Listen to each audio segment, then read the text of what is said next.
Good times create weak people. Weak people create bad times. Bad times create strong people. Strong people create good times. That's the history of the world over and over and over again. If you see somebody who's in really great shape, you ask them, do you work out? You know the answer, yes. In a seminar, I'll ask people, who here works out at least 5 days a week? And I'm stand up. And you look around that room, and you know that they work out 5 times a week because you can see their body. You don't just get a result without some kind of action, without some form of ritual. Ritual meaning actions you do consistently. Now, do you think those people that are out there working out 5 days a week, do they have more time than you do? Or I have, or anybody else? Of course not. Is their life less busy? Of course not. It's just a must for them. They must work out that way, and they've made that turn, their life's changed. So I'm not saying you have to work out 5 days a week. I'm just saying whatever you really want, wants don't get met consistently. Standards do. You need to hold yourself accountable. I hold myself to such a high standard as an individual. I don't make mistakes. I'm a professional. I know exactly how to act and exactly what to do. I do not need a woman to motivate me, to be my mother, to convince me to put the video games down. Everything I've done fantastic, I've done completely and utterly by myself. That's not me being arrogant and a psycho. That's me just being completely realistic about my achievements as an individual. Average people use their time to whine and complain. And while I would talk like that, I end up getting kicked out of school. And while I talk like that, I end up being homeless. And while I talk like that, I was broke. And then one day I woke up and said, nobody's coming to save you. Nobody's coming to get you. But you can go to the library and get yourself. What we think about, we bring about. When you train your mind to serve you, and in your mind's eye, say to yourself, as I did, if they can do it, I can do it. They put their pants on one leg at a time. They breathe air just as I do. And so I believe that what you focus on the longest becomes the strongest. What is it that helped to develop their thinking, their character, their philosophy, their whole approach to life? What are the things they went through? What are the things that challenged them? What are some of the things that I can learn and that will help me to get to that next level? When you work, that you create things, that you are working on yourself, you do your internal work and your external work, that you're going to be able to move yourself to a place to accomplish things that will literally surprise you, and things that you weren't even setting out to do. There are things that I'm accomplishing and things that I'm doing that when I started out, those things, they weren't on my agenda. But you begin to evolve to that level. You're literally creating a new mental blueprint and imagining and seeing yourself already living from the goal. You begin to do some things that most people look at and see as magical.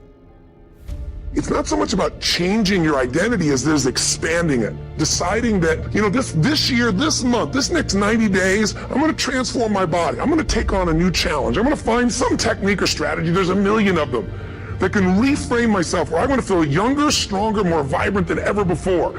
Here's my reasons, because I want the energy to really make my life work. Because it's tough out there and I wanna be stronger than I've ever been before. I wanna go in front of the mirror and if I'm naked, not want to laugh. I want to look there and take a good look and go, yeah, I'm proud of whatever I see there. You can make that change this week. I'm not saying you're going to be perfect and never have a negative feeling, because negative feelings are sometimes a signal to make us change. There is all around you right now the reflections of your world belief. They're so ever present that you don't even see them. All the assumption that you've made about the world, the things that are possible, what you're capable of, who you are, the very definition of what it means to be alive, all of it is completely invisible. And you're mistaking what you have for what could be. Are you in control, or is it somebody else? Is someone else in control, or is it you? And if it's you, go build the life that you want, because there's nothing stopping you but you. So now ask yourself, is your life dictated by luck or cause and effect?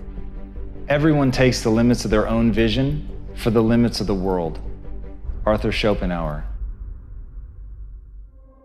Everyone has their disabilities, let's say, but the question is, what do you do about that? And you don't know what the upper limits to that are, because you might ask yourself, if for 10 years, if you didn't avoid doing what you knew you needed to do, by your own definitions, right, within the value structure that you've created, to the degree that you've done that, what would you be like?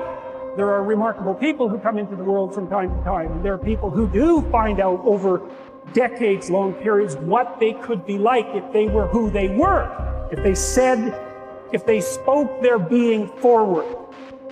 And they'd get stronger and stronger and stronger. We don't know the limits to that. We do not know the limits to that. And so you could say, well, in part, perhaps the reason that you're suffering unbearably can be left at your feet, because you're not everything you could be, and you know it. Rome wasn't built in a day. We all know that. It's a slow process. That's the thing. Success are generally slow processes. And that is representative of life, because you don't achieve worthwhile goals quickly or easily. They take time. They take struggle.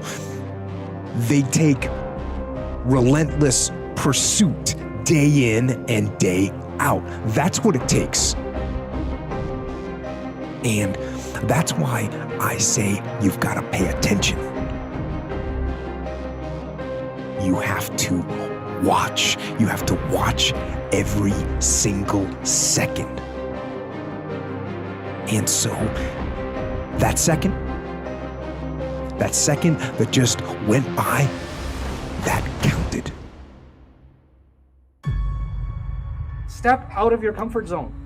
Push yourself.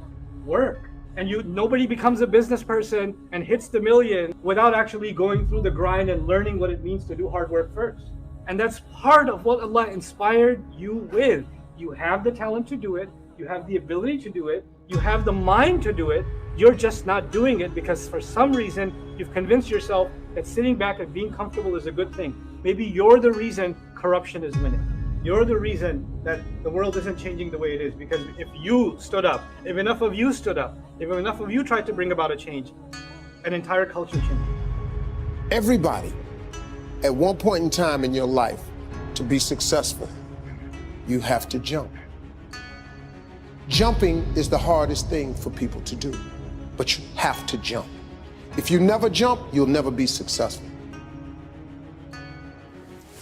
No matter how painful it is, I gotta keep going. And I gotta keep going because what is my passion? What is my focus? Your focus and your passion will numb you to failure and to pain of striving to get to where you're trying to go.